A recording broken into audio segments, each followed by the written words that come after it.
We continue the discussion of the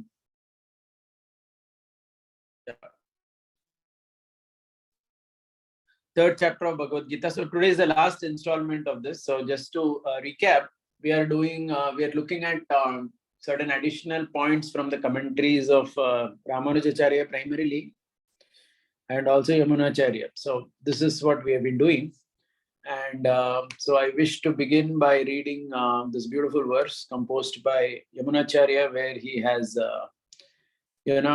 summarized every chapter of Bhagavad Gita in one verse. If you think about it carefully, it is not an easy thing to summarize the whole chapter of Bhagavad Gita in one verse, right? Because there could be so many things that are important or whatever.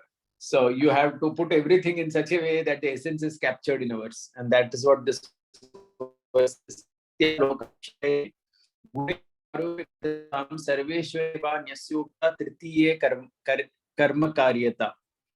So you've seen this verse before. So chapter Karma Karyata is talking about Karma Yoga. And what are the main points of this chapter? Asaktya. The first thing is Krishna is asking us to perform Niskama Karma Yoga, Asaktya, that means without attachment, right? So that is the first thing. Loka Rakshaye, Loka Sangraha, for the benefit of people in general. And Guneshwaropya, because we are under the modes, we must act, understanding that I'm not the doer. The modes are impelling me to do things in this world. Sarveshwareva Nyasyukta, and do everything as an offering to him.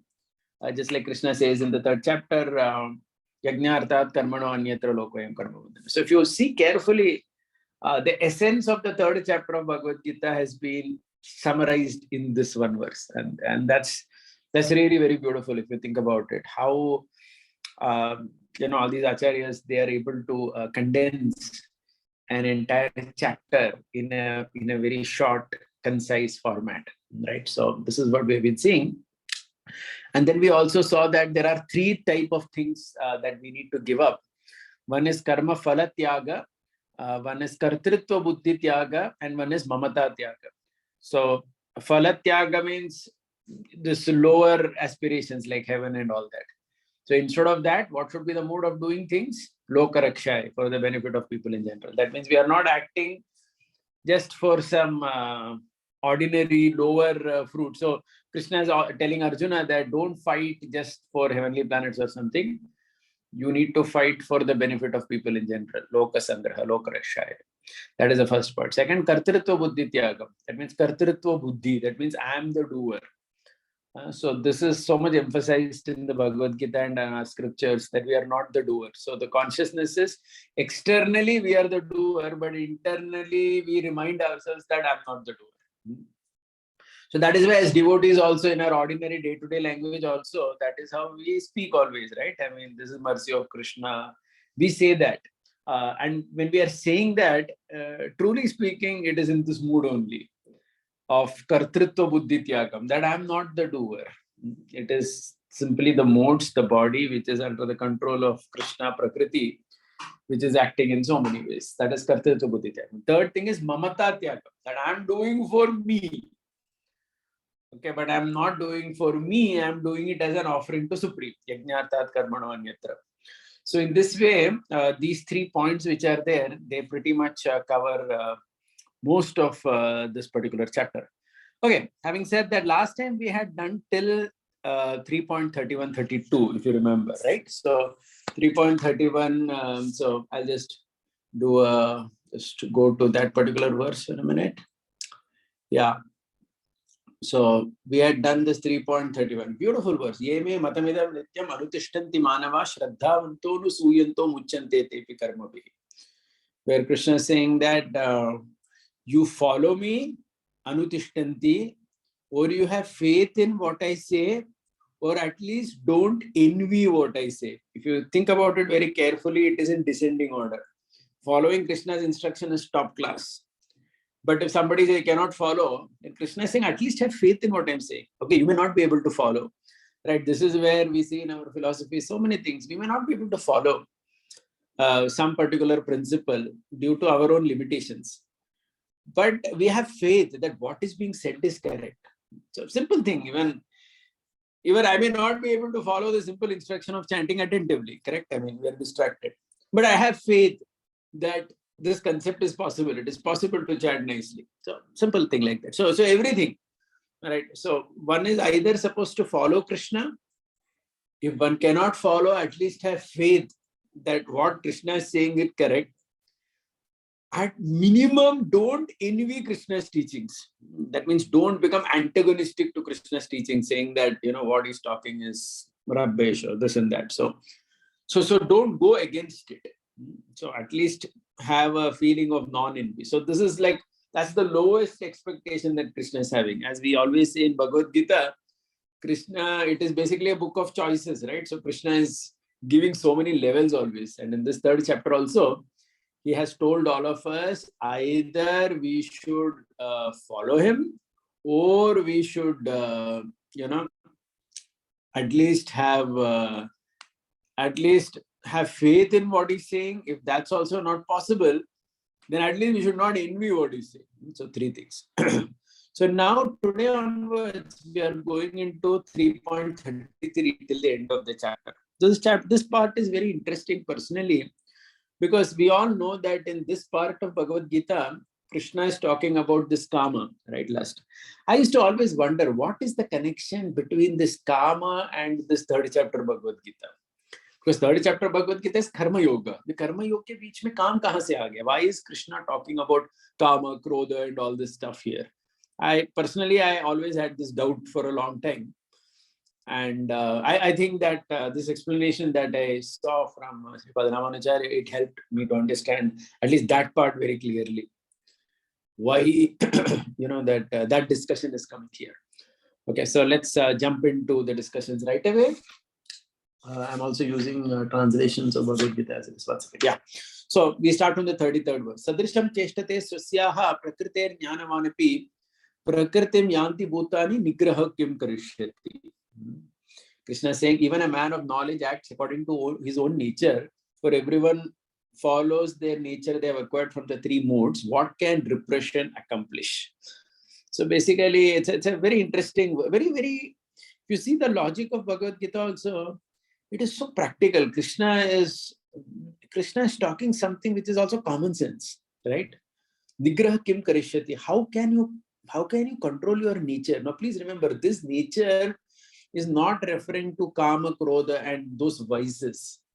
This nature is actually referring to the nature either in terms of varnashram or in terms of yoga capability. So please try to understand what that means. That means this nature Krishna is talking like for example, if somebody is a Kshatriya, he cannot control that nature.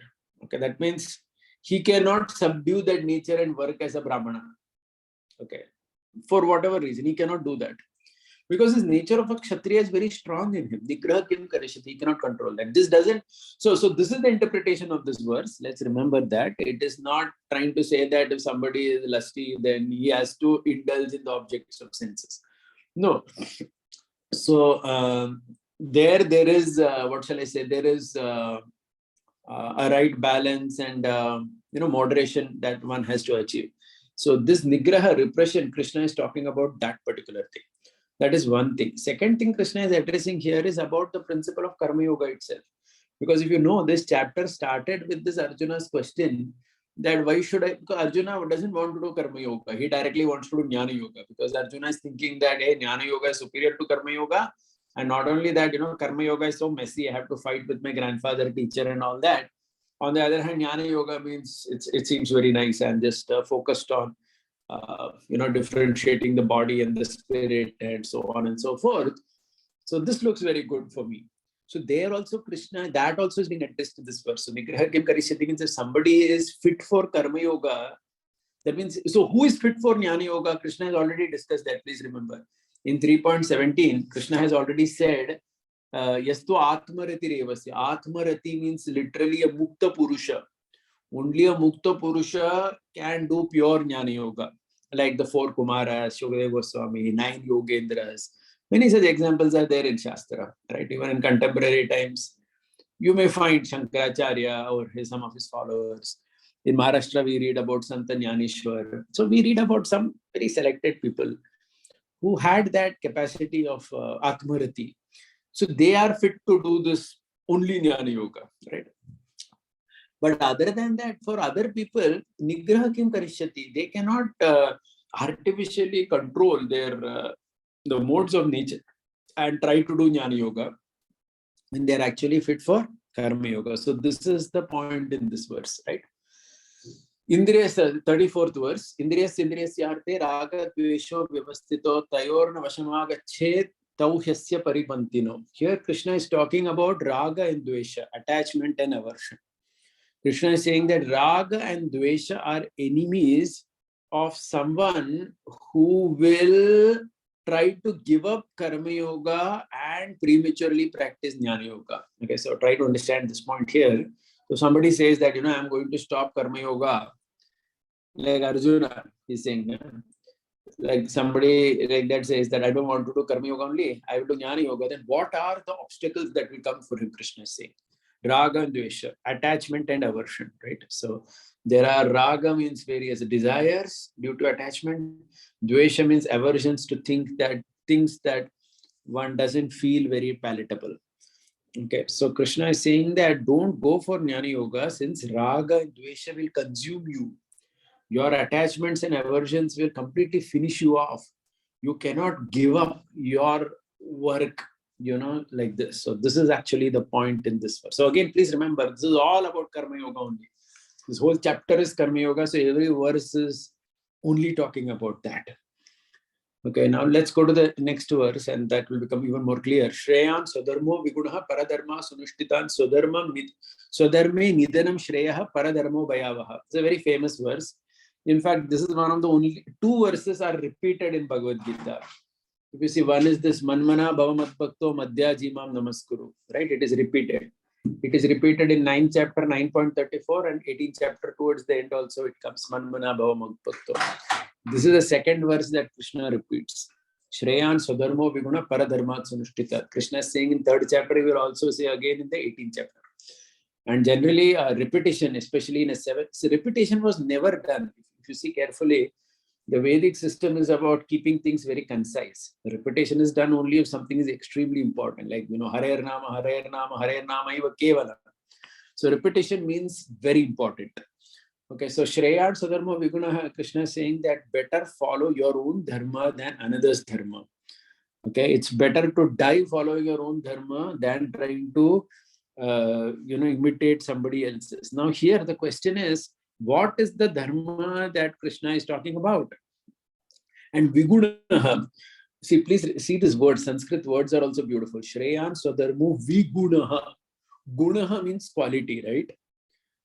Vigunaha means mistake. That means guna generally means good quality in this context. Viguna means mistake.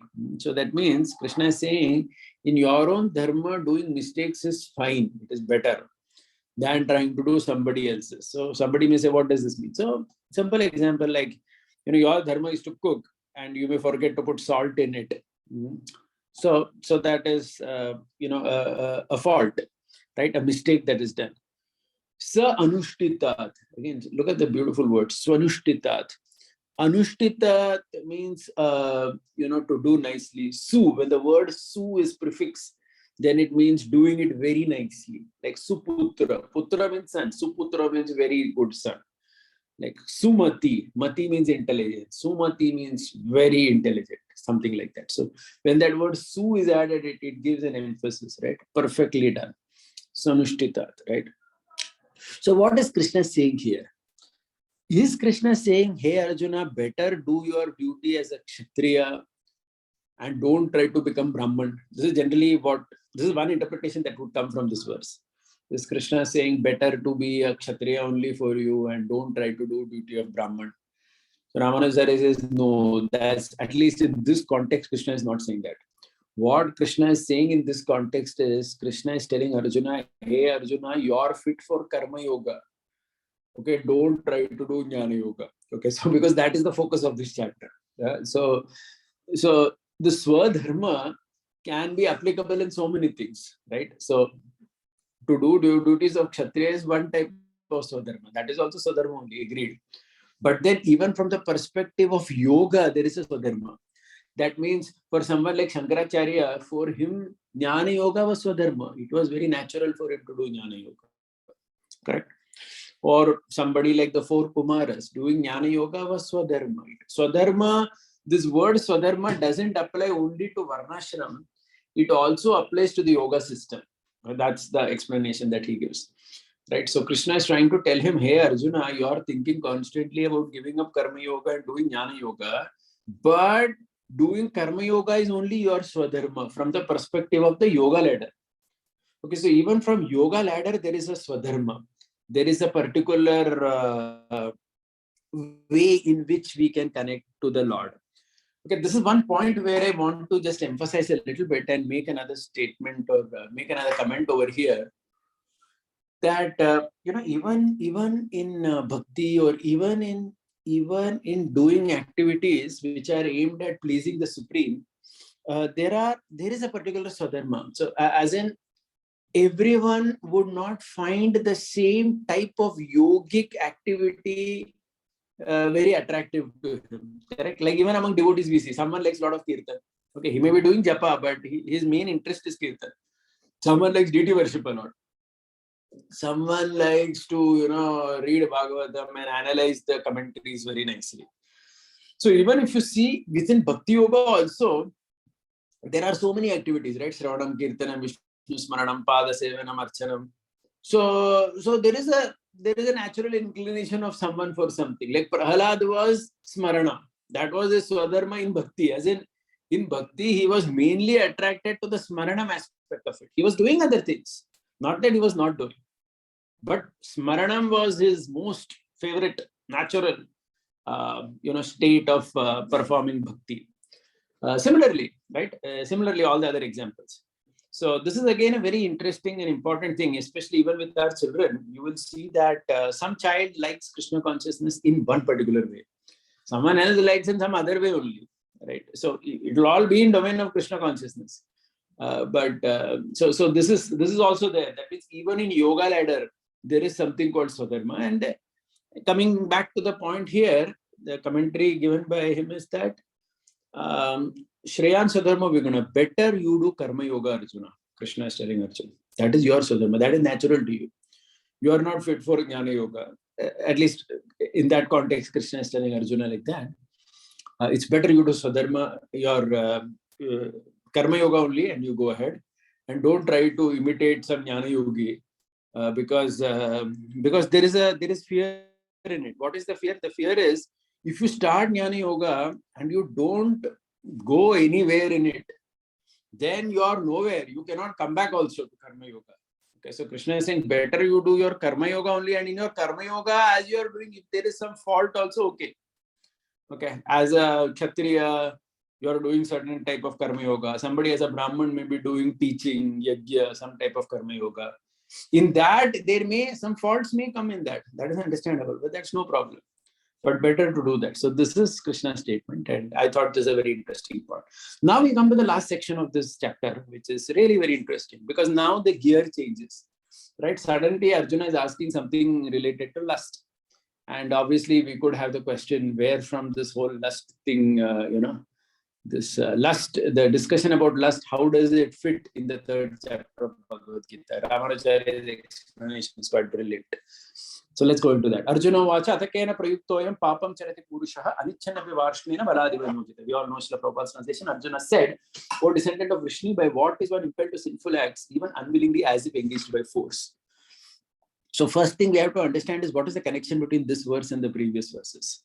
So Ramanujacharya very brilliantly, he says that just 2 verses back, what did Krishna say? Krishna says that Raga and Dvesha are the enemies of the conditioned soul, right? He said attachment and aversion are the 2 enemies of the conditioned soul. Especially if he gives up Karma Yoga, doesn't do Karma Yoga properly. Actually, this point requires a lot of contemplation and great thought. Because okay, I'll just make just one more point and then I'll come to that quickly. I'll just make one more point and then come to what I want to say. It's a very important point, but I think I need to make this first.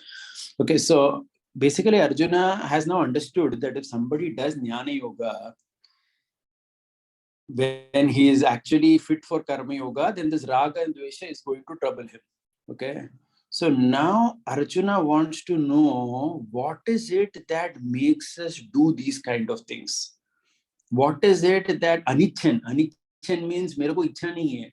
I really don't want to do it, but there is something that is forcing me. And Arjuna, so this verse, you have to see it in connection to that Raga Dvesho Vyavastito. 2 verses back, Krishna said that if you prematurely jump to Jnana Yoga, this Raga and Dvesha, your attachments and aversions are going to bother you. Okay, so he's saying that what is it? And now Krishna starts his brilliant answer.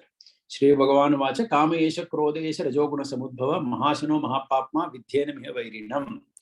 Krishna is saying it is lust only, Arjuna, which is born from passion and later transformed into wrath, which is the all-devouring sinful enemy of this world. Okay, so Krishna is saying basically that. So now what is happening? So first try to understand the connection between the previous verses. In verse 34, Raga Dvesha was spoken about.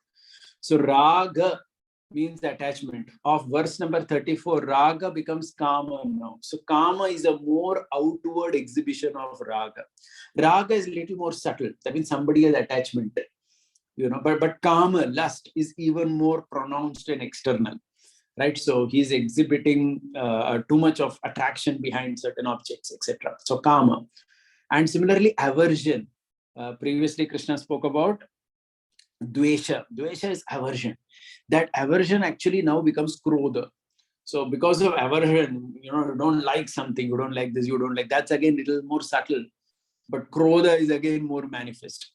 So Krishna is basically saying that, hey, look, Arjuna, it is this Kama and Krodha, which is now an elaboration of that Raga and Dvesha, which he said earlier, which is going to come. So basically what Krishna wants to say here is that suppose if a person is affected by moods, and this fellow starts Jnana Yoga, as long as it's in purely Sattva Guna, Jnana Yoga is okay.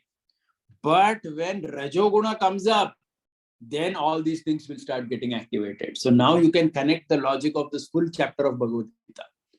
Krishna's point, and so even Yamunacharya, if you remember, what did Yamunacharya say?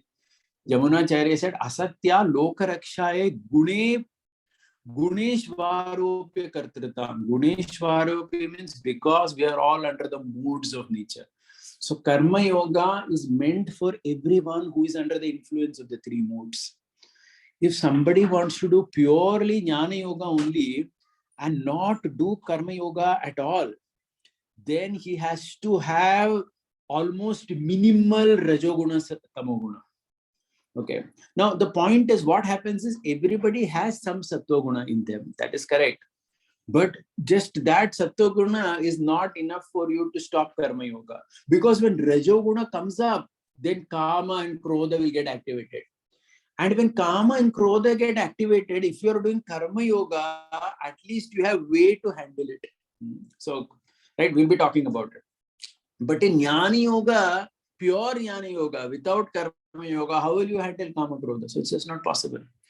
Okay, so this is this is the connection of this whole section of Bhagavad Gita, where Krishna is talking about Kama with Karma Yoga principle, right? So repeat the point again. If you give up Karma Yoga prematurely, when you are still under the modes of nature and try to do Jnana Yoga exclusively, imitating maybe the 4 Kumaras or Shankaracharya or some great personality like that, the danger Krishna telling Arjuna is that Raga Dvesha can manifest as Kama and Krodha due to mode of passion. And once that happens, right, then you are under serious trouble, right? So because these 2 things, when they are activated, then they will impel you to do certain things one must not do. Vidyena we have Vairinam. Vairinam means they become the enemy of the conditioned soul. Okay, so another very important lesson we have from this particular chapter in Bhagavad Gita, which is again related to many devotees' talk also, especially many devotees always think about retiring and kind of giving up occupation. It's a very common talk. I remember even many years ago, Nityananda Sabha once, maybe I was also too immature to do that, but I used to have a topic preparing for Vanaprastha. to these Nityanand Sabha boys who were just 25-year-old. And we would talk about how you quit your job and this and that. So the whole focus was, the important point here is that one cannot give up one's karma yoga or one's occupation without some suitable occupation instead. That means the idea is retirement is not just in terms of having enough money. It is basically about what will you do with your senses, right? I know at least personally two examples of devotees who did not have a proper occupation very early in their life. Somewhere in the 35, 40 only they kind of left their occupation, and they were like just trying to do some full-time preaching, etc. But that was not their nature, or that was not their ability to do. Inevitably, both of them, at least the examples that I knew of, both of them fell to extreme illicit activity. So the problem is that idle mind is devil's workshop.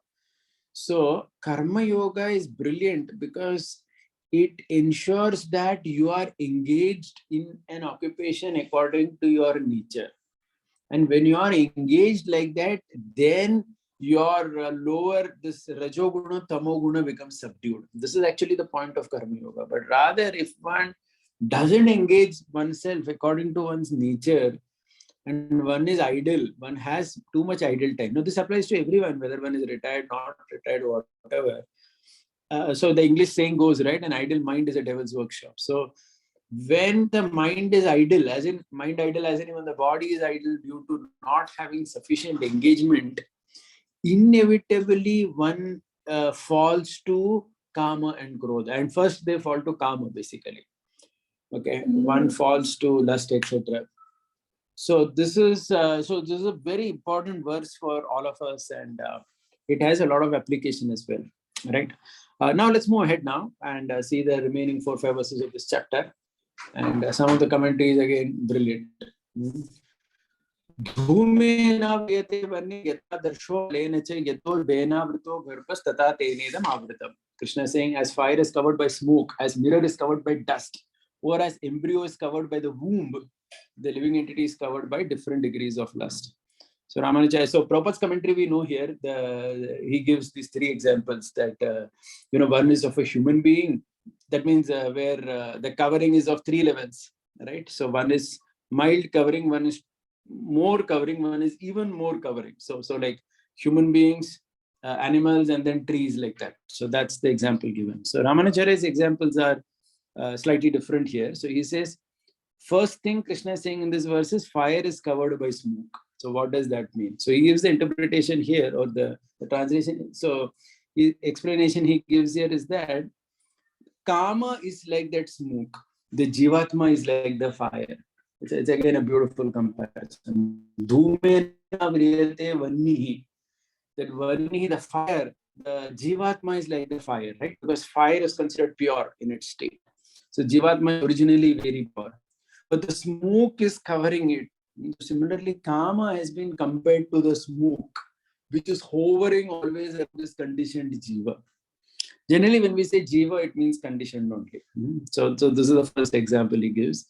Second thing, example that Krishna is giving is like mirror covered by dust. So for that, Ramanujara says, one second. Okay, Haribol. Sorry, I think. Just give me a second. Yeah, I just came back.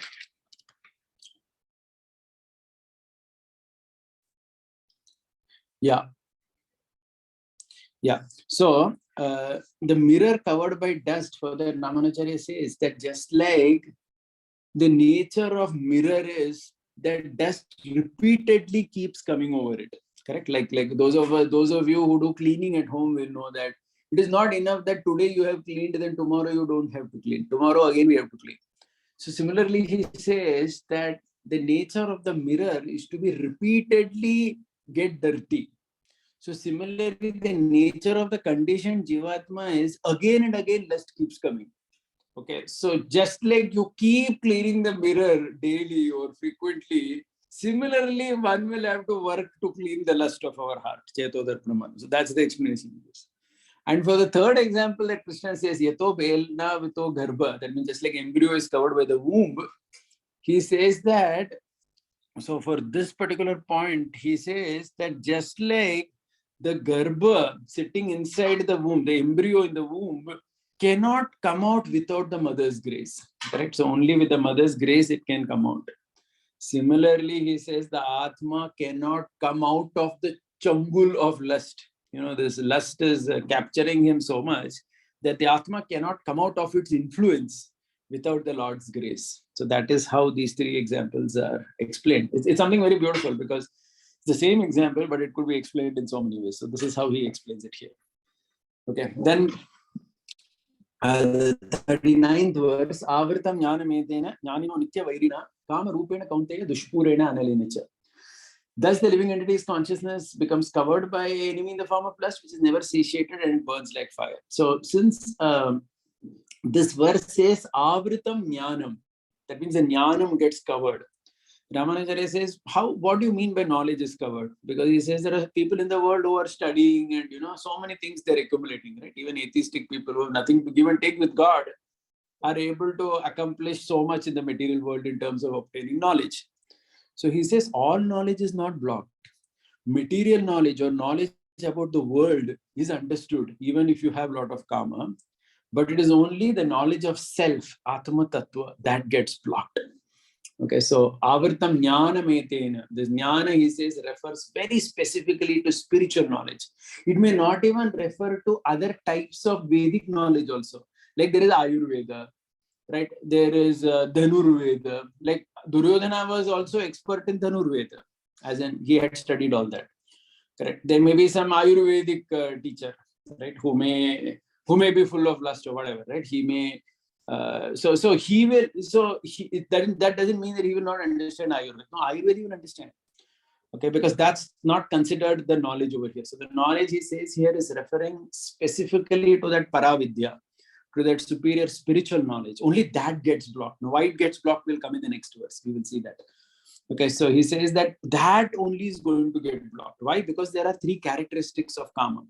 First character is Nitya Vairi. Always it is the enemy. So he says Nitya Vairi doesn't literally mean Nitya, as in Nitya doesn't mean that even in the spiritual world it will exist. So Nitya here is in a more flexible sense. As in it will be there as long as we are in this world. Dushpurana means never fulfilled. So for this, there's a beautiful verse I came across by Nammalvar, is one of the 12 Alvars. So he's giving an example for Dushpurena. Dushpurena means never fulfilled. So there is this verse, I'm not saying the verse, I'm just saying the meaning of it. He says that there was a ditch which had to be covered. So Nammalvar says there was a ditch which had to be covered. I was putting mud to fill it. I started putting mud to fill it. Then I thought that if I take a big boulder and put, then immediately it can get filled. So because the ditch was very big, I thought that with a big boulder, I can fill it in one stroke and my work will be done. But unfortunately, what happened, he said, is when I put that big boulder in the ditch, the hole became bigger. And in this way, I kept wasting my time, but I could never fill it up. So he says this verse in the context of karma, that karma is dushpurena. That means it is not satisfied. That means you try to satisfy it with an act, but then you see that act is like that boulder. It has only made it even more bigger, the hole. And analena means it keeps growing like fire and burns. So amazing adjectives Krishna has used in this particular verse. Going ahead to the last 4 verses. Indriyani manobuddhir asyadhisthana muchyate ete vimohetesha jnanam avriti dekhina. Yeah, so this is the verse that is connected to the previous verse. Krishna is saying the senses, mind and intelligence are the sitting places of this lust. So through this, the lust covers the real knowledge of the living entity and bewilders him. So Ramanujacharya here, he says that this is the point. So in the previous verse we saw that Atma Jnanam is stopped by Kama, right? We discussed that just now. Somebody may have Kama, he may understand Ayurveda, he may understand Dhanurveda, he may understand Gandharva Ved, but Atma Tattva he will not understand. Why he doesn't understand? Because Krishna is saying in this verse that this karma is sitting in three places. It is sitting in our senses, it is sitting in our mind, and it is sitting in our intelligence. And he says that it is only using these three gates that we can understand about Atma. That means you can understand about Atma, Tattva, Paramatma, Bhagavan, everything only with your mind. These are the medium through which you understand. They are material, but you understand them through these, through your senses, through your mind, and through your intelligence. But if that itself is occupied by Kama, then how will you understand Atma Tattva? So that is the reason that Atma Tattva, Paramatma Tattva cannot be understood by someone who is obsessed with Kama. Other knowledge he may be able to understand. The next verse is extremely interesting because Ramacharya has given a completely different explanation to it, which we'll just see. We are in the last three verses now. Let's see 41. Tasmat tvam indriyanyado nishamya bharatarshava papmanam prachihishenam jnana vijnana nashana. Okay, so here the proper translation is, therefore Arjuna in the very beginning curbed this great symbol of lust by regulating the senses and slay the destroyer of knowledge and self-realization. Okay, so here Ramanacharya says indriyanyado. Tasmat means therefore. So this therefore has a meaning. So whenever we say the word therefore in English also, suppose if you are speaking to somebody and you say therefore, iska matlab kya hai? That therefore is connected to something that you have spoken earlier. So he says here, therefore means since Jnana Yoga is not possible for most conditioned souls. That is the meaning of the word therefore, he says. Therefore means what? Therefore is in the context of Jnana Yoga is not possible for normal fellows in this world. Therefore, Indriyanyado. Indriyanyado means with your senses you function. With your senses you function means do Karma Yoga. So please understand. So the whole chapter now again gets connected, right? So because this is whole Karma Yoga chapter. Krishna has started the whole question of Arjuna. Let's not forget that in the beginning of the chapter was what? The first verse was that Jayasi Chet Karmanaste, correct? Why should I do this war when Jnana Yoga is such a brilliant option? I can just give up everything and just sit and think about Atma Tattva. So Krishna is saying, therefore, since Jnana Yoga is not easy. Why it is not easy? Because if you try to do Jnana Yoga and little bit also Rajoguna, Tamoguna is there, then immediately what will happen? Kama and Krodha will start coming. And in Kama and Krodha, when they come, for a Jnana Yogi, he has no way to handle it. He has to completely fall down only. But Karma Yoga is not like that.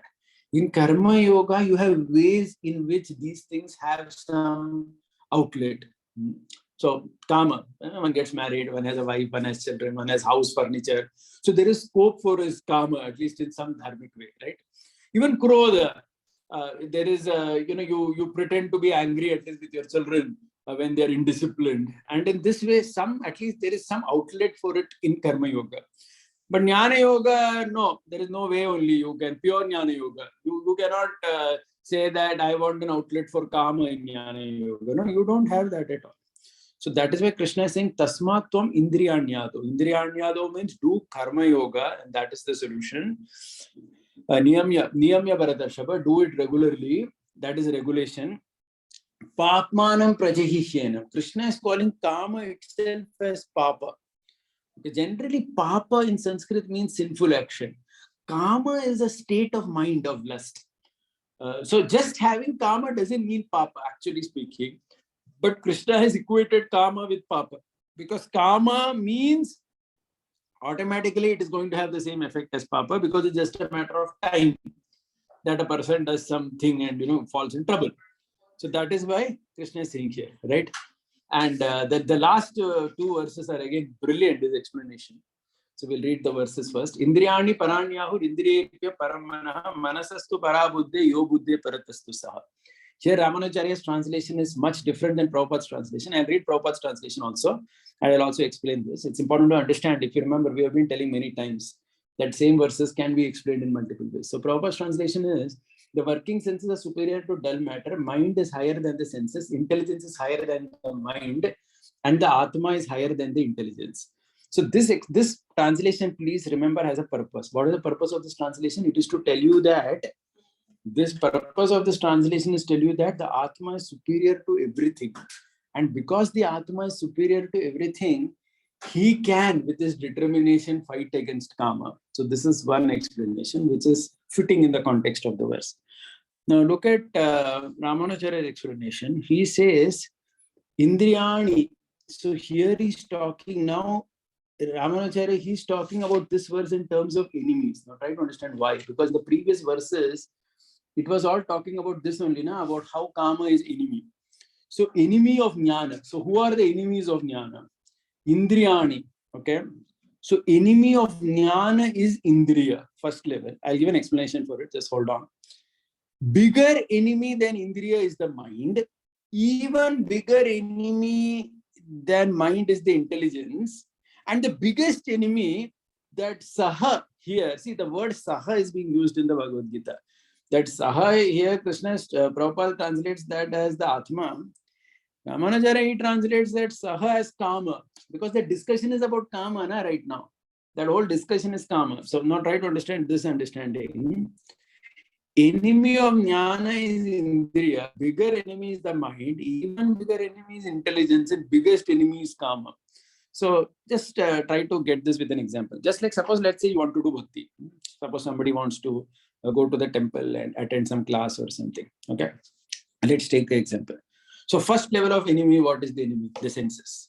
Senses can distract, correct? The senses can say, "Arey, just go to sleep, why go to the temple," and all that. Just go to sleep, that is so comfortable. So that is first level of enemy. You see that? So of course, I'm giving examples of bhakti, but similarly for jnana also. Enemy of jnana. So first level is Indriya. But suppose if somebody sub-controls the senses, say that, hey, no, what is this feeling sleepy and all? Let me go to the temple only. So he comes to the temple. But the mind is still powerful. Right? Mind is more powerful. Mind is a bigger enemy than the senses. Why? Because even you may go to the temple and you're sitting in the temple, but still the mind is telling you something else only. So you went there, you fought against the Indriya, but fighting against the mind is even more difficult. So mind is a bigger enemy. Agreed? Now the thing is, suppose somebody controls the mind also, intelligence is a bigger enemy than the mind. Now, what is intelligence? Try to understand. Intelligence is nothing but a determination to enjoy. Okay, so there is this. So intelligence, this buddhi is actually we all know that it's a particular buddhi is nothing but it's that orientation, that determination that I want this. Okay, that is actually intelligence. So determination to enjoy by seeing. To do something may still be in us, even if our mind is controlled. The determination that is the intelligence here, that may still attract us. But even higher than that is kama, because if someone is lusty, then nothing can be done. Because even if somehow he goes to the temple, his mind, intelligence, everything is there, but that kama, his lust itself, can distract him completely even there, right? So we all know sometimes that even a person comes to a spiritual organization or a spiritual environment, and there also he finds a way to do some nefarious activity due to lust. So that means the kama is considered an even higher enemy. So that is how he translates, which is very interesting. And of course, again, the only solution is what? Karma yoga in this context, because karma yoga, so two things. Why karma yoga is a solution? One is karma yoga because it reduces sinful actions. Because when you work according to your prescribed duty and offer it to the Supreme. Okay, so remember, Krishna's solution of karma yoga is not just to do duty, it is to do it as an offering to the Lord. So when you do it like that, then papa reduces, and also rajoguna comes under control because it has got some vent to express itself. Okay, so thus it will be subdued, and thus kama can be under check. So that is the whole point. And that is how Krishna is ending this chapter. Evam buddhe param buddhva samstam vyatma atmana jai satru mahabaho kama rupam durasatam. Krishna is saying, knowing oneself to be transcendental to the senses, mind, and intelligence. O Arjuna, one should study the mind by spiritual intelligence and by spiritual strength, conquer this insatiable lust, enemy known as lust. So Ramanujara says that param buddhva means kama, which is more powerful than buddhi. Evam buddhe param buddhva. Again, he's continuing that previous understanding. Param buddhva means who is powerful than buddhi? Kama. Samsthabhyam means karma yoga. So one who doesn't do karma yoga and gets stuck in rajoguna cannot conquer kama, durasada. Okay, suppose somebody says, I'll not do karma yoga, then what will happen? You get stuck in rajoguna and then you fall down to kama. Okay, so in this way, this chapter has been explained. So it's a very, so we just summarize again this particular section that we discussed today. And then quickly, we will also summarize the chapter itself and take some questions. So if you remember, I started with verse number 33, where Krishna is basically saying that in verse 33, this is just a quick 2-minute summary. Krishna is saying that repression doesn't help. So this repression means you can't simply stop karma yoga and try to do jnana yoga. You cannot do that. And in the 34th verse, Krishna says, Raga Dvesho Vyavastito. That means those who try to give up karma yoga, they will find obstacle with raga and dvesha, attachment and aversion, because they will not have a proper outlet only for it. They will get stuck. Then 35th verse, Shreyan Swadharmo Viruna. We discussed that here the Swadharma is not used in the context of Varnashrama, Kshatriya Brahman. That verse may mean that, but Krishna is more talking in terms of telling Arjuna, hey Arjuna, you are fit for Karma Yoga, don't prematurely jump to Jnana Yoga, because your Swadharma is Karma Yoga only. Then Arjuna's question is, what is it, Krishna, that is forcing me to do something? Because Arjuna has now understood that there is something which forces people to, do some mischief, right? Even one doesn't want to do them. This is in the context of an aspiring Jnana Yogi who is not doing Karma Yoga. Then Krishna explains that, see, this is Kama and Krodha, which is coming from Rajoguna. And Rajoguna is now going to get activated because you are under the modes and you have directly jumped to Jnana Yoga. So then, because you are still under Rajoguna, so Kama and Krodha will simply keep troubling you. And how do they trouble you? So it is like smoke. The Kama is like smoke, always covering the Jiva. Kama is like the dust of the mirror. Repeatedly you have to clean it. Teto Darpana Marjanam. And Kama, you can come out of Kama only by the grace of the Lord. Just like the child in the womb of the mother can come out only by the grace of the mother. Then Krishna is saying, Avritam Jnanam Etena. It covers knowledge. Which knowledge? It doesn't cover Ayurveda, Dhanurveda and all that. It covers only Atma Tattva. Why does it cover Atma Tattva? In the next verse, Krishna is saying, because Kama is sitting in Indriya, Mana and Buddhi. And these are the ways you can understand Atma Tattva. Through this only you can understand Atma Tattva. So if that itself is blocked by Kama, how will you understand? Then Krishna is saying, therefore. Now this therefore means, therefore give up all this plan of doing Jnana Yoga. Indriyanyado, start regulating your senses. That means work in Karma Yoga. And in this way you can conquer over this lust. And then Krishna is saying, who are the enemies? Indriyani Parani. That means greater enemy of the enemy of Jnana at one level is Indriya. Bigger enemy, mind. Even bigger enemy is intelligence. Biggest enemy is this Kama only. Because even if all the others are controlled and checked, due to Kama, one can fall down. Okay. Therefore, evam buddhe param buddhva, this biggest enemy, something that is more powerful than intelligence, this Kama which is there, you have to conquer it. Samstha bhyatmanam atmana. Be situated in Karma Yoga and fight this enemy of lust. And in this way, come out of it. So in this way, this whole chapter has been explained purely in terms of Karma Yoga, right? And now this whole, that verse also makes a lot of sense, right? Asatya lokasha rakshaye guneshwarope katrata. Guneshwarope, because all this discussion of Kama also is under Guna only. It is coming under Guna. Okay, so that is what Krishna is saying. And yeah, so that's about it. So let's see if there are any questions, and then we will take. Yeah. Dinabandhu Chandra Prabhu, go ahead. Prabhu, Hare Krishna. Dandavat Pranam, Prabhu. Can you hear me, Prabhu? Hare Krishna. Yeah, very well, I can hear you. Okay, thank you, Prabhu. Actually, just 2 points. So one is the point on only the Atma Tattva being blocked for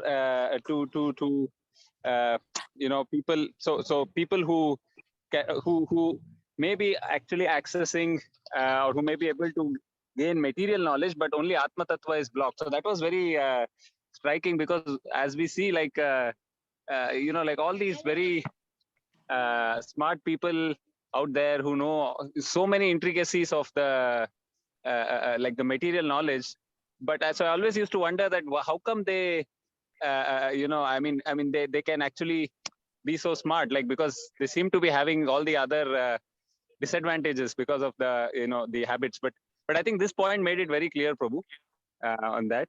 And the other point, Prabhu, on the outlet, right? So this is something which, so karma yoga being an outlet for lust or anger, it's a bit like, so that outlet is a double-edged sword, right? Like, because there is always so we see people like who in the name of karma yoga will be so much addicted to the work that they don't have time for, so it may not even be karma yoga actually. And also, Yeah. they may, so Yeah. so it's a double-edged sword, because that outlet can actually, it has to be very, very carefully directed, right? That outlet.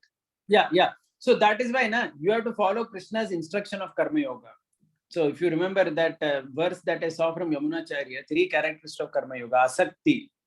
Asaktya means nishkama. Second, lokarakshaye, doing it for the welfare of the people in general. Third is guneshvaropi, understanding that I am not the doer. Kartritva buddhi tyagam.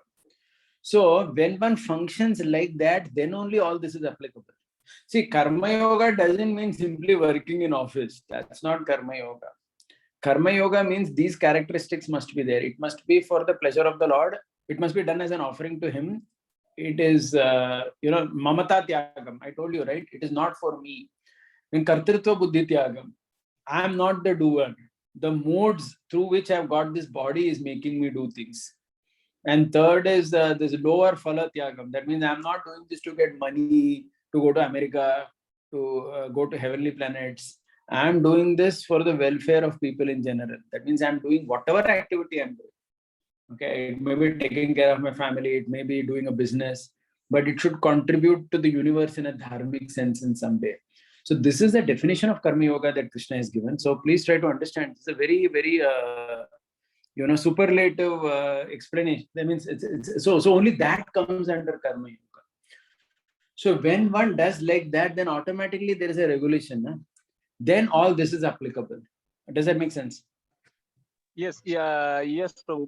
But only, I mean, only, I don't know, only Krishna knows how much of that, Mamta Tyaga and all these Tyagas are actually happening, right? Because I see people who are like dharmically oriented, but they will say, as right now, I just focus on my duties, and, they get so much involved in that.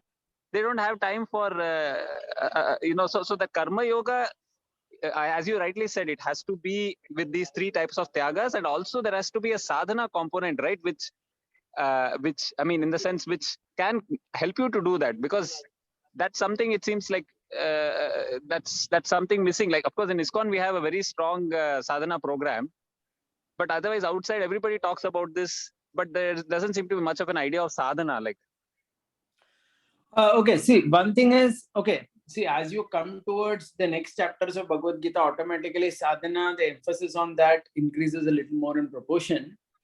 But even if in karma yoga, if people can do this much also, and I wouldn't say that nobody can do it. It is not like that. Many times, sometime previously also, I was hearing the talk of some RSS people. They really talk about karma yoga. Very sincerely, they talk about it. As in, it is not that they lay emphasis on all these points also. At least some people whom I just kind of heard in some context, I'm saying.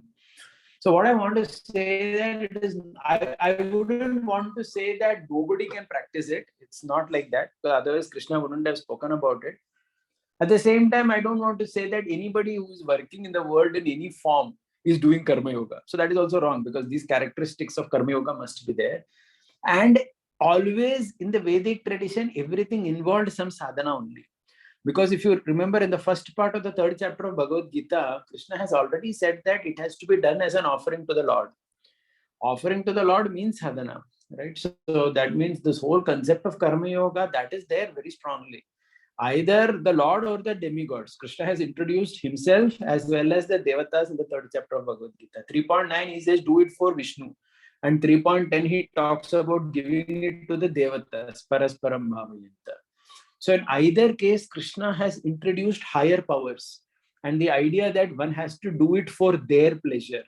So once that has come, then sadhana has come only. It's not that sadhana.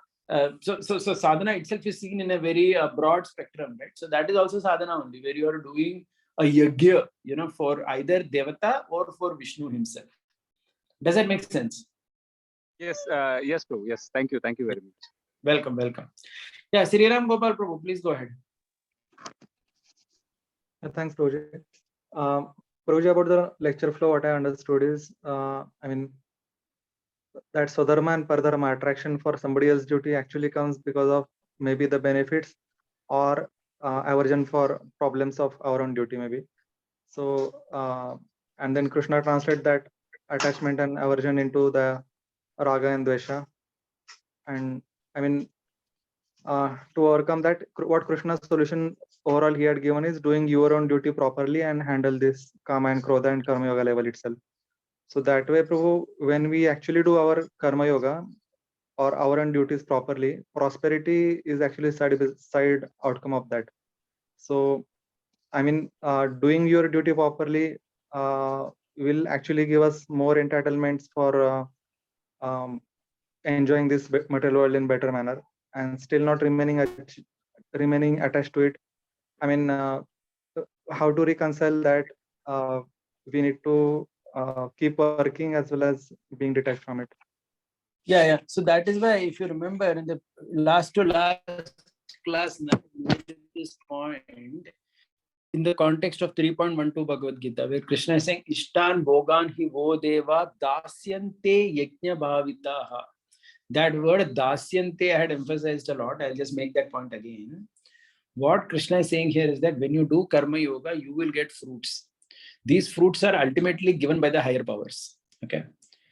And this verse is saying, dasyante, the higher powers are giving it to you to give it back to them.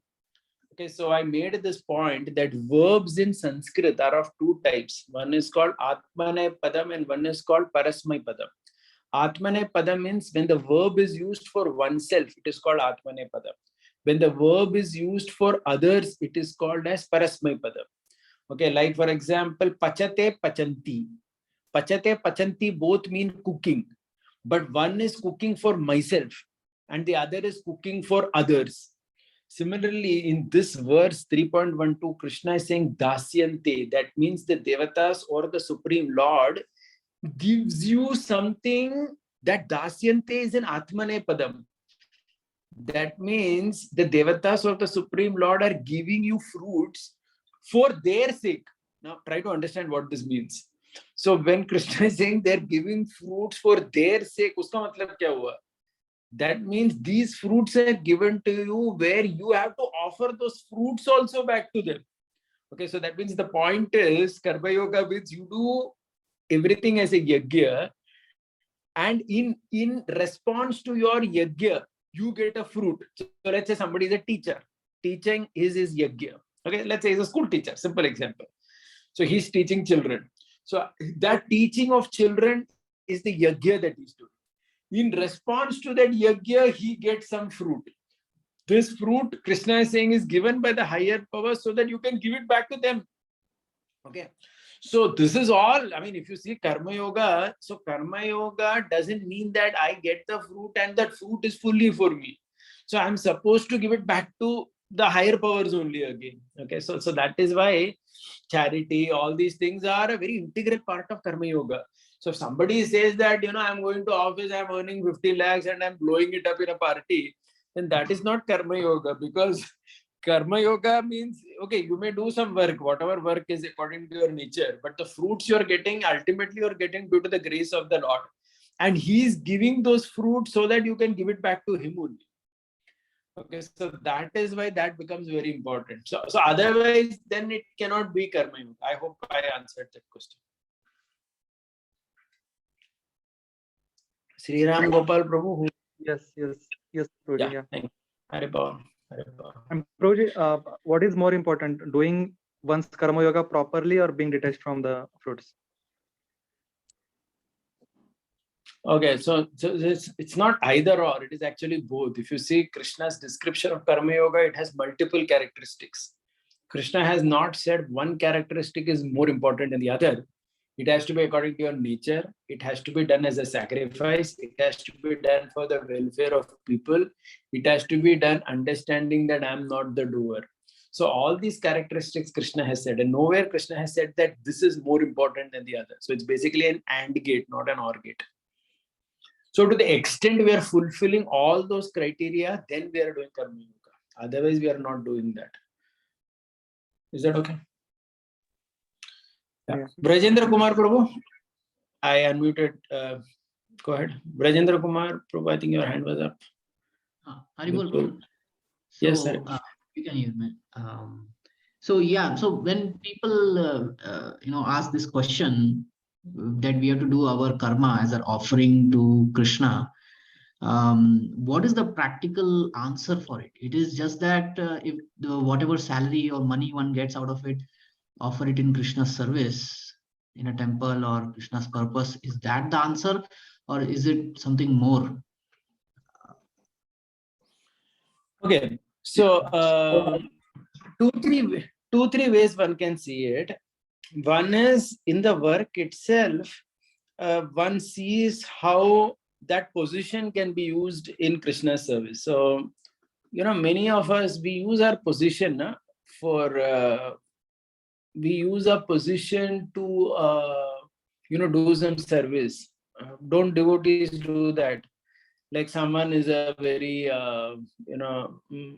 reputed person in the world. He has a big position. Then we use that position to preach to people, right? Like he uses that position in a talk or something. He's introduced. He's such and such person. He's a principal of a college, or he's a director of a company. And so that position itself becomes like an offering to Vishnu, because you're sacrificing that position in his service by telling everybody that you're a devotee of Krishna, and trying to attract people to Krishna through that position you have. So that's also in a way that only. And that's one way it is offered. And also charity. Now, if you remember, once we had discussed, not recently, but at least 3 years back, had once discussed 12 types of charity that Bhaktivinoda Thakur talks about for Grihasthas. Maybe sometime I can cover it again, or I'll put it on the QA group. So, all kinds of things are there, like planting trees, giving food to the poor. So many types he talks about. Giving education to someone who doesn't have. He talks about different types of charity which a Grihastha must engage in. So charity is also very broad-based. That's the second thing I want to say. And third thing, yes, this doing of yajna. Of course, yajna here, either it can mean the fire sacrifice which is there, or any. So yajna literally means that at the more direct level. So in that also there are costs incurred, etc. So that is also done as an offering only to him. So the idea is that whatever fruits one get, there has to be at least some component that goes back in his service. It's very important. That's an integral part of Karma Yoga, without a doubt. So charity, yes, but charity is also very broad-based. It has several components to it. Yeah. Yeah, thank you, Prabhu. Prabhu, one more question is about the last verse of this chapter. I was just intrigued. It gives solution. Krishna is giving solution for this lust and all. So how does Yamunacharya or Ramanacharya translate this verse and give purport on it? 43 to 44. Yeah, the 43rd is basically what they are saying here is they are saying, one second, I'll just read that. Yeah, they are saying Param Buddhva. Param Buddhva means something higher than Buddhi is Kama. So Samstabhyam is translated as Karma Yoga. I'm not going into the breaking up of the words. It's very scholarly. So that means they will break every word, and it's not that there's just given some meaning to it. It's Karma Yoga. So the idea is that if you don't do Karma Yoga, you're stuck in Rajoguna, and then you cannot conquer this Kama, which is Durasatam. So basically, their understanding is that this biggest enemy, which is superior even to the intelligence, which even bewilders the intelligence, which is this Kama, can be kept in check by proper execution of Karma Yoga.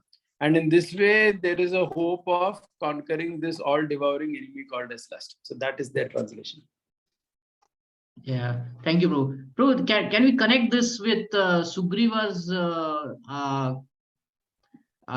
example that, in the he started enjoying the kingly life that he got, and then he forgot to serve Lord Ram.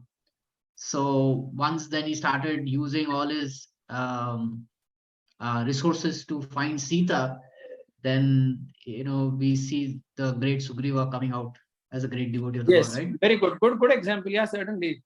Because in his enjoyment, he has forgotten Karma Yoga completely because he's not doing Karma Yoga there. He's just doing Indriya Tripti. But then when he see, that's why for everybody now, proper engagement is very important. Right from childhood, for children also, they have to be engaged properly according to their nature. Even the free time, the enjoyment that they have, it has to have some meaning in it. Otherwise, it's very easy that anybody can get completely caught up by lust. It's very easy actually to fall prey to lust. Yeah. Okay. Yeah. We just have last two questions. Damodar Ashtam Prabhu, please go ahead. Chakravarti Krishna. Prabhuji, this in Bhagavatam there is an episode of Priyavrata Maharaj being asked to come down and rule. So he was fearful that he may fall down. So how do we see that? What did he thought? Like, was it the karma yoga that he was supposed to? Yeah. Now there are two things about Priyavrat. Very clearly, Priyavrat was eligible for either pure Jnana Yoga or pure Bhakti Yoga, whatever he was doing. Most likely he was doing pure Bhakti Yoga or whatever with Narad Muni in his ashram. But Loka Rakshaye. See, try to understand. Loka Rakshaye becomes important because Krishna has given three reasons for Karma Yoga. Either you do Karma, one of the reasons is Loka Rakshaye, Loka Sangraha. That means for the sake of society, you need to do Karma Yoga. Now that became the reason for Priyavrat to do Karma, because Swayambhuva Manu, what happened, that whole Vamsha got over, right? That entire Vamsha was finished, correct, from the other son of Swayambhuva Manu, Uttanapada. So that is why Swayambhuva Manu had to go get his other son back and say that, hey, come on, you start this whole thing. He was reluctant because he didn't want to do Lokaraksha. Because he was thinking, why should I get entangled and all that? But then we know Narad and Brahma tell him that, hey, don't worry, you will not get caught up or whatever, just come in. So then that's how he comes. Yeah, so that is correct. So he was also told to do Karma Yoga only in that sense. Of course, what he does is Bhakti Yoga. We will see that later when that Karma Yoga matures in such a way that your devotion is prominent in your consciousness, your action may be Karma Yoga only, but still then that whole thing is called as Bhakti Yoga. Like Arjuna is not called as a Karma Yogi ultimately, he's called as a Bhakti Yogi. But he's not doing Bhakti Yoga without the Karma Yoga component. That is the point here. Is that okay? But he was fearful of what? Means No, he was fearful of getting entangled. See, he was fearful that I will get caught up in all these worldly things. See, because he had truly transcended everything, Priyavrat. See, Priyavrat was not an ordinary soul. He was that Atmarati, literally speaking, right? He was an Atmarati. He was satisfied in the self. For so many millions of years, he was doing tapasya along with Narada. He had no need only to do it.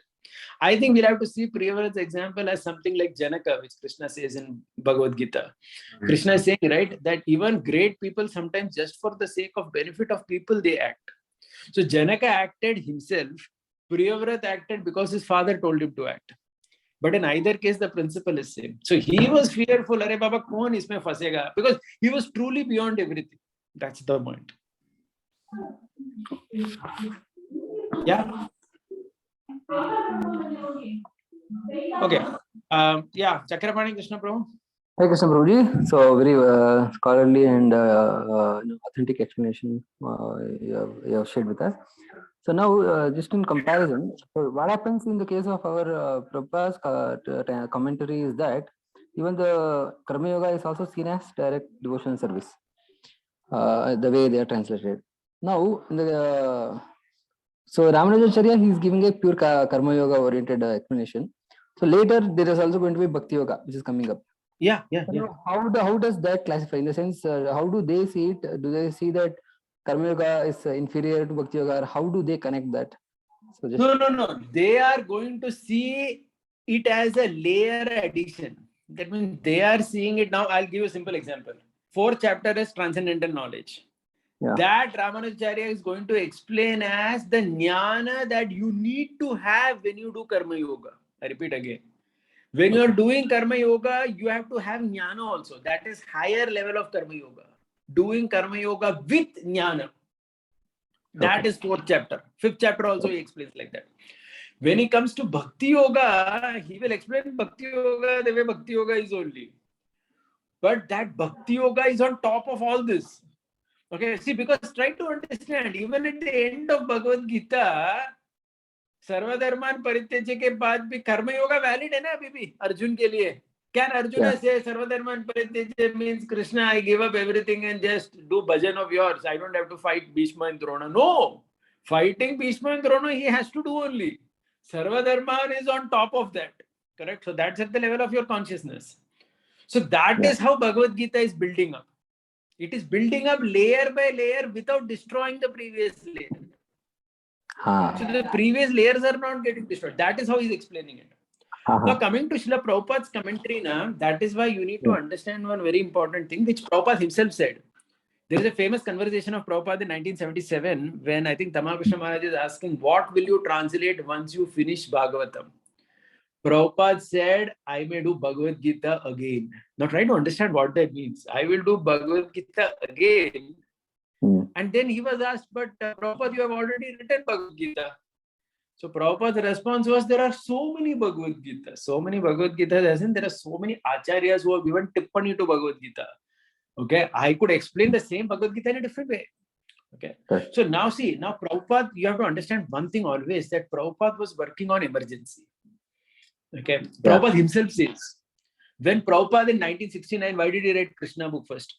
He writes that I'm an old man, I may die any time. I don't know whether I'll complete Bhagavatam. At least I can give Krishna book, the Krishna Leela, the most important, the crusty jewel of Bhagavatam I want to give. So Prabhupada was always fighting with time. So please try to understand. Here is a 71-year-old elderly gentleman from India who has gone to America to start a movement. So it's very clear. So Prabhupada is having Bhakti Yoga everywhere. Because in a sense that is perfect also, right? Because all these are leading to that only. But the only thing one should not miss out is that there is an important aspect of all these Karma Yoga also, which has its own set of importance. That means it's not, because Krishna is not speaking of a Bhakti Yoga without Karma Yoga. Are you getting? Suppose if Arjuna were to tell Krishna, hey Krishna, is it okay if I give up all this fighting of Bhishma and Drona and sit next to your feet and chant your holy names 192 rounds like Haridas Thakur did? Do you think that's what Krishna wanted from Arjuna? Certainly not. Krishna didn't want that. So Krishna's Bhakti Yoga is on top of Karma Yoga only, not excluding it. Okay, so that is why most of these acharyas like Ramanuja or Yamunacharya, they explain Karma Yoga as Karma Yoga only. But later when they come to Bhakti Yoga, they will include everything from, means everything is counted. Nothing has been cancelled. That's Krishna's way of explanation. So and usually like Jnana Karma Dhyanavritam, when we mention that word for Bhakti, classifying Bhakti, maybe here there like the way Jnana and Karma is explained is different from the Karma Yoga and Jnana Yoga, what is explained by the acharyas, right? No, I didn't get the point. Can you repeat what you said? So usually when we say Uttama Bhakti, we say Jnana Karma Dhyanavritam, right? So the Jnana Karma mentioned there and the Jnana Yoga Karma Yoga explanation given by acharyas. So the only differentiating factor is the presence of yoga. So how exactly do we see that? Because I'll tell you. See now here there is a slight difference. Now see, that is Rupa Goswami's explanation of Bhakti Yoga. Please try to understand. The Jnana Karma the Anavritam is Rupa Goswami's explanation of Yoga. You agree with that? That is coming from Bhakti Rasamrita Sindhu. Are you getting my point? Because Bhakti Yoga can be done without Karma and Jnana. Please try to understand. Let's understand that clearly. There Yeah. are so many Bhakti yogis, right, who did not do Karma Yoga. Aren't they not perfect Bhakti? Of course they are. Haridas Thakur, what kind of Karma Yoga was he doing? Certainly not. He was not doing any Jnana Yoga. It was complete, pure Bhakti Yoga, right? He Right. was not engaged in any occupation as per as Varnashram and all that. Correct. So Bhakti Yoga at its most, Bhakti Yoga is not dependent on all this. But the point is, Krishna's definition of Bhakti Yoga is on top of Karma and Jnana Yoga. No, see, there is a difference in these two things, and both are correct. Bhakti Yoga in its own style is obviously completely free from Karma and Jnana. That is accepted by all acharyas. Nobody has any debate on that. Yeah. Because in every sampradaya, there are great personalities who did Bhakti Yoga without a tinge of Karma and Jnana, correct? That is accepted by everyone. But the question is Krishna talking about that Bhakti Yoga in Bhagavad Gita? Has Krishna ever said that I want you, Arjuna, to do Bhakti Yoga without all this karma? That is Arjuna's point in the beginning only. Arjuna would have been very happy. At the end of first chapter of Bhagavad Gita, had Krishna told him, hey Arjuna, no need to fight this battle. Sab kuch chhod do, just chant my rounds, chant 192 rounds like Haridas Thakur, and that's it. You will come back to me. And that is correct also. I mean, that's not wrong philosophy. Yeah. But the point is, did Krishna preach that to Arjuna? No, Krishna didn't. So Krishna's definition of Krishna's Bhakti Yoga is very unique, right, in a way. Because Krishna's Bhakti Yoga is built on... Bhakti Yoga doesn't depend on Karma and Jnana. But Krishna's definition of Bhakti, Krishna's Bhakti Yoga description is a layer which is the most finest layer, which is on top of all this, without cancelling it. Because Krishna wants Arjuna to fight at the end of the day. The whole purpose of Bhagavad Gita was not to preach Bhakti Yoga to Arjuna. Krishna is already a Bhakta. He is preaching him to fight, right, the battle. That is why now I'm just going to this verse. Just have a look at this. Okay. This is the beautiful verse of, what shall I say? Yamunacharya, the first two verses. Swadharma Jnana Vairagyam Sadhya Bhakteka Gocharaha Narayana Param Brahmam Gita Shastre Samiritaha. So what is there in Bhagavad Gita? He says Swadharma Jnana Vairagya ultimately leading to Bhakti Yoga. So Bhakti Yoga is there. But the Bhakti Yoga, Yamunacharya says, Krishna has presented Bhakti Yoga on top of Swadharma Jnana Vairagya. Can you say Krishna's Bhakti? No, Bhakti Yoga is not dependent on Swadharma and all that. That is agreed. But Krishna's Bhakti Yoga, that is based on that only, na? Are you getting the point? Yeah. That's the point. So both are accommodated. Rupa Goswami's definition is obviously accepted. How can we deny that? Correct. But Krishna's Bhagavad Gita also you'll have to accept, na? Now, do we say that it is because of the adhikar of the person who is hearing? I'm just clarifying it. So, based on the adhikar of the person, obviously, it is adhikar. Yes, to Atmarati Revasya. Krishna said in 3.17, if you are an Atmarati, if you are completely satisfied in yourself, you don't need to do Karma Yoga. But who is there like that? Ordinary people. Shukadeva Goswami is like that. Haridas Thakur is like that. Four Kumaras are like that. You and me are not like that, na? Correct. Yeah. Krishna has said in Bhagavad Gita 3.17. Where did Krishna say? Krishna said in 3.17 Bhagavad Gita, yes to Atmarati Revasya, Atma Triptascha Manava, Atma Nevacha Santushta, Tasya Karyam Na Vidyate. Usko koi kaam nahi hai. Tu agar Atmarati pe situated hai, tere ko koi kaam nahi duniya mein. You are free. But then Krishna says even such a person works, to set an example. And then Krishna gives example of Janaka. And that Priyavrat also in the same line only. Is it clear? That means Krishna is expecting, in a sense, you can say safely, Krishna is expecting even the Atmarati to work. Are you getting it? Yes. At least that is Krishna's Bhagavad Gita. Krishna has not said to Atmarati hai to tu mukta hai. Krishna is saying, no, you may be Atmarati, but at least for the sake of people work. Even I am working, Krishna is saying. I have nothing to give and take with this world. Mere ko kuch nahi chahiye yahan se. But even I work.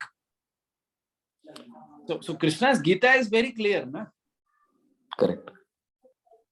Yeah. So in that sense, you are also connected with Vanaprastha. I mean, in the sense, the way giving up work, right? So usually people give up work because they are fed up with work. I mean, most of the people. Yeah. So, but here in the Karma Yoga, I think that is not the case, right? Because when no, you try that's not the case. Yeah. No. So yeah, so Vanaprastha is accepted. That is part of Karma Yoga also. Giving up at the right time is also part of life. That is fine. But now Arjuna is not at the level of Vanaprastha. He has to first conquer kingdom. Vanaprastha is another 36 years later for him. Yeah, very well. Yes, thank you. Yeah, was it Sunita Mataji whose hand was up? I think she left the meeting. Okay. I don't know. I'm here, Prabhuji. Actually, my signal is weak. Oh, sorry. You had a question Am or I somebody? audible? Yeah, you are audible. Very well. Prabhuji, just wanted to check if my understanding is correct. You mentioned that if Karma Yoga has an element of devotion, then it is called Bhakti Yoga. Yeah. So I was wondering about like direct Krishna service, for example, like Pujari Seva. So would we consider it Bhakti Yoga, right? Yeah. Okay. And then I was thinking that how does it fulfill the criteria of like Lok Sangra or Lok Rakshan? Is it like because they're maintaining the temple and decorating the deities for the sake of general public? Yeah, two things here. One is Ramanujacharya says that even if somebody is engaged full time in temple service, if he's not at the liberated platform, he is working at like a karma yogi only. Now try to understand his point. What he's basically saying is, if somebody is, ordinary person, ordinary sadhaka, he's not above the modes. He's still under the influence of modes. So because he's under the influence of modes, the Bhakti Yoga he's rendering. Agreed, he's rendering Bhakti Yoga under the instruction of his Guru. But still, all these services he's doing at an external level just so that his senses can be properly managed. So at one level, that becomes like Karma Yoga also. Are you getting the point?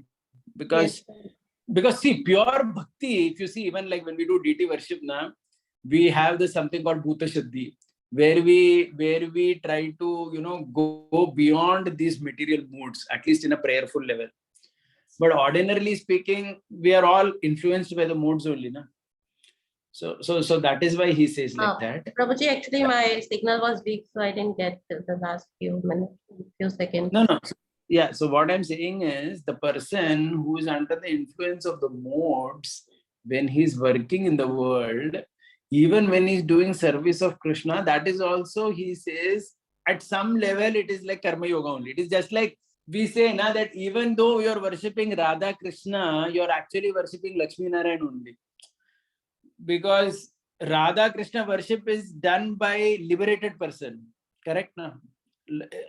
Conditioned soul cannot worship Radha Krishna directly. He's worshipping Lakshmi Narayan only under rules, regulations, and everything. Okay, so the act is of bhakti only, but because his senses are involved and he's doing it according to his nature, it satisfies the domain of Karma Yoga also. That is how he explains it. Okay.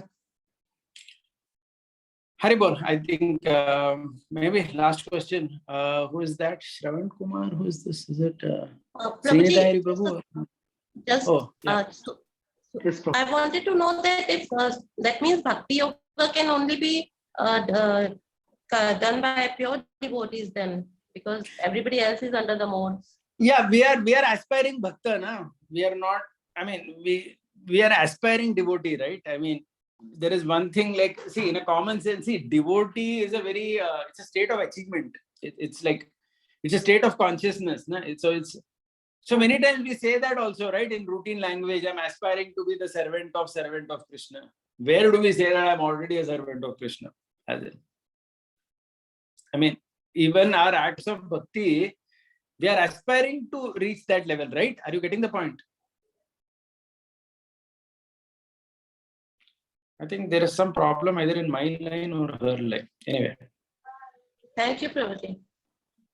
Yeah, Haribol. Yeah, last question. Srinitha Haribol, please go ahead. I think you were the last person to ask. Hare Krishna, Prabhu. Thank you for the wonderful classroom. Prabhuji, I dropped a message. Maybe I'll read it. We know Jnana Yoga is like more than Karma Yoga in the ladder, right? But if Jnana Yoga cannot help a yogi to save himself from the lust and Karma Yoga only comes to rescue in crisis, like how to understand this ladder? One question. Second thing, does this extend to other yoga, like Bhakti Yoga also, that if a practitioner is attacked by the like lust, and fall down, and only Karma Yoga is like the base rescuer. Does it mean that Karma Yoga with karma, not without yoga, just karma, like what karmis do in terms of just working, is itself a safe base platform to distract oneself from the lust attack? But then how to understand the component of bhakti in that case? Good question. So the first thing, this ladder concept which is there now, it is in a sense, it is there. Though if you see carefully, Krishna has never recommended anywhere in the Gita that you give up karma.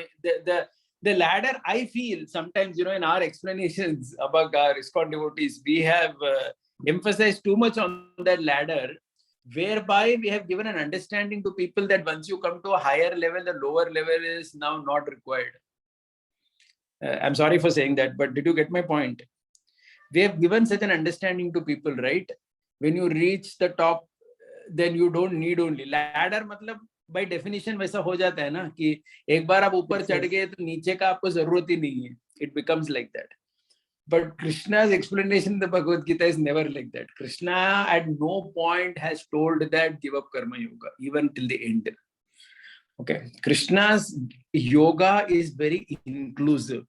Krishna, starting with karma yoga, third chapter, now fourth chapter, we see he's adding jnana to the karma yoga. Not saying that give up karma yoga and do only jnana. Then Ashtanga added, Bhakti added. It is only adding.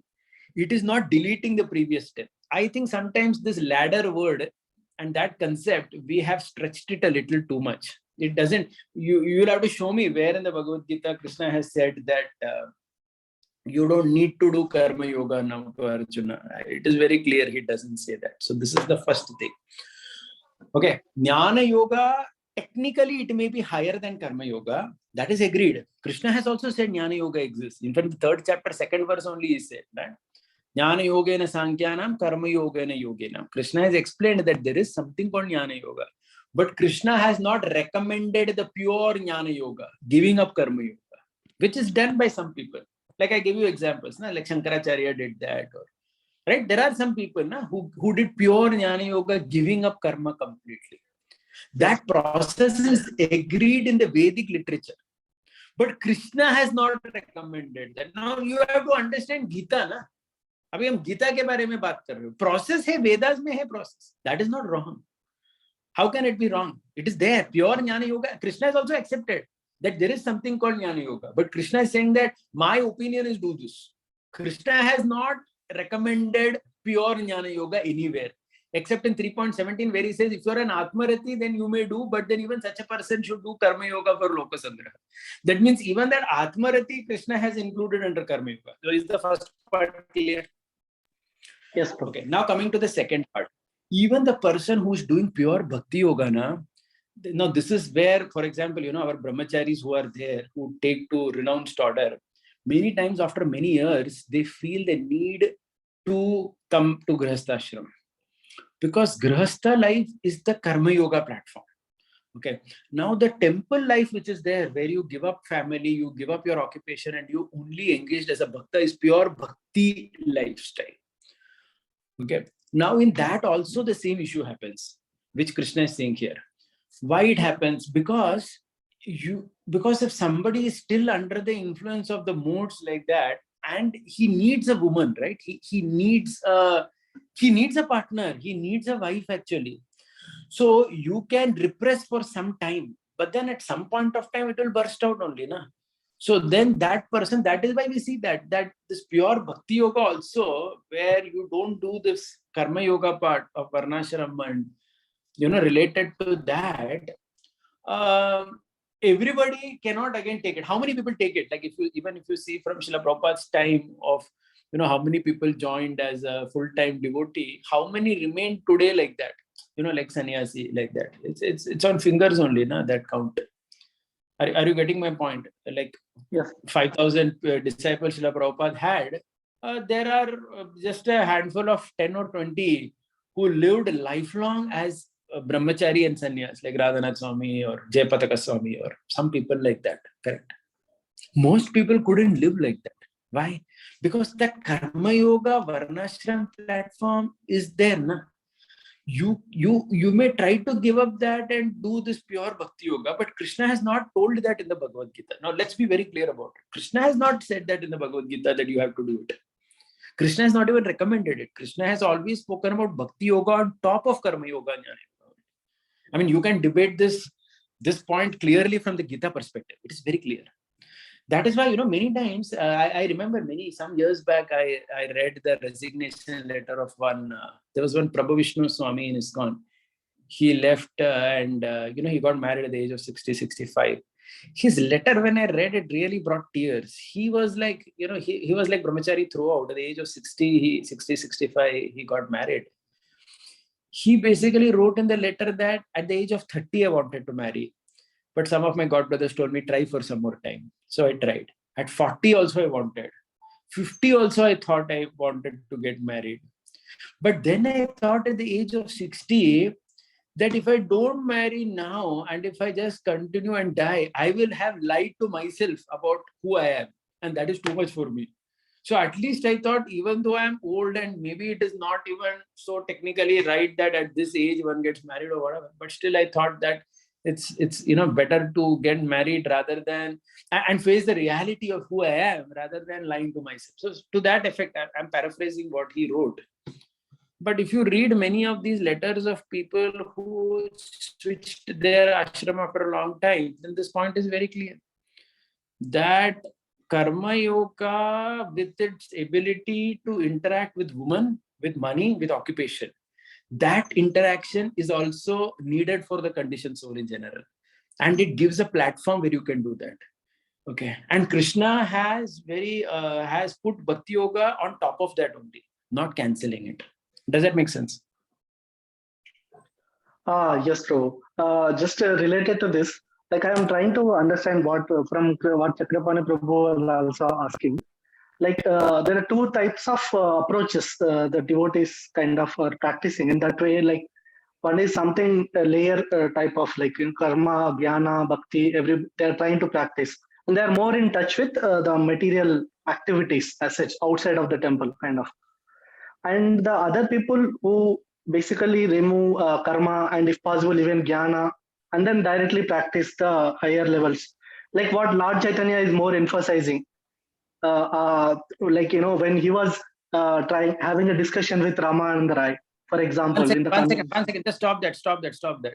One correction. Mahaprabhu never asked anyone to break the normal varnashram course. Now please be very clear about it. Mahaprabhu never did that. As a point, Mahaprabhu was speaking to Ramananda Rai, but Mahaprabhu did not institute any system where people have to give certain things up.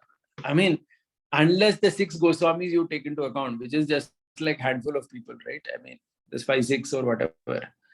But by and large, Mahaprabhu worked under the institution of Varnashram only. Are you getting my point? Yes, bro. I'm not speaking in terms of the institutionalizing it, but in terms of bhava or the internal journey. Like in his, like if you see, of course, there are examples. Even when Raghunath Das Goswami wanted to renounce, Mahaprabhu kind of did not accept it. Even Gopal Bhatta Goswami wanted to.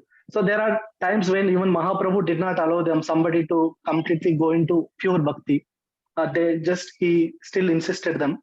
But by and large, the like Lord Chaitanya's followers, if you see in that way, we are more into accepting the next level as far as possible. And after the institutionalization, like ISKCON, like we treat, if you see that first level of type of devotees who are practicing karma, jnana, bhakti, and as much as like adding more and more layers, they're not like the mainstream ISKCON devotees in some way. And maybe that's not like what is the focus in many of our Bhagavad Gita lectures. Like it's always the focus is just only the bhakti. So there is always a tendency for devotees to consider that is the best. Maybe what I am practicing is not the best, and maybe I should aspire, not within my own understanding, but just break off all of these things. No, so okay. Is it like is it like? No, I want to make 2 points and we'll end with this because it's getting late. Just 2 points. Point one is that Mahaprabhu functioned under Varnashram system only. Okay, until Saraswati Thakur's time, when the institution was made, till then, all the devotees in general were under that Varnashram. So all this was natural to everybody. Okay, first thing. Right? Are you getting the point? This direct renunciation was very, very rare. It was extremely rare, as in it's not relevant from common society perspective. Most people practice like that only. Second and most important thing, see, that is why now we have to see what Bhagavad Gita says also. See, we are saying Bhagavad Gita as it is, right? So we need to know what Bhagavad Gita is saying as well. Okay, now you may say that you don't want to talk about the Karma Yoga part or whatever, but Bhagavad Gita mein hai na. So you cannot say that, are you getting the point? So you see, Yes, bro. While we agree completely that Bhakti Yoga is the ultimate pinnacle of achievement, which everybody has to achieve, we are with it on that. There is no negating that, right? I mean, that part is accepted only. But we have to see Bhagavad Gita. See, we are distributing lakhs of Bhagavad Gita as it is. So at some point, we have to accept Bhagavad Gita also as it is, the way Krishna is telling Arjuna. You have to see verse by verse and see every word and see what Krishna is saying. We can't, while we understand very well that Sarvadharman Parityaja and Manmana Bhava Madbhakto is the topmost, most confidential instruction of Krishna, we accept that very much. But that doesn't mean that I have a right to walk over everything else, because Krishna didn't give that license even to Arjuna to walk over. What to speak of you and me? Yes, bro. I think, yeah.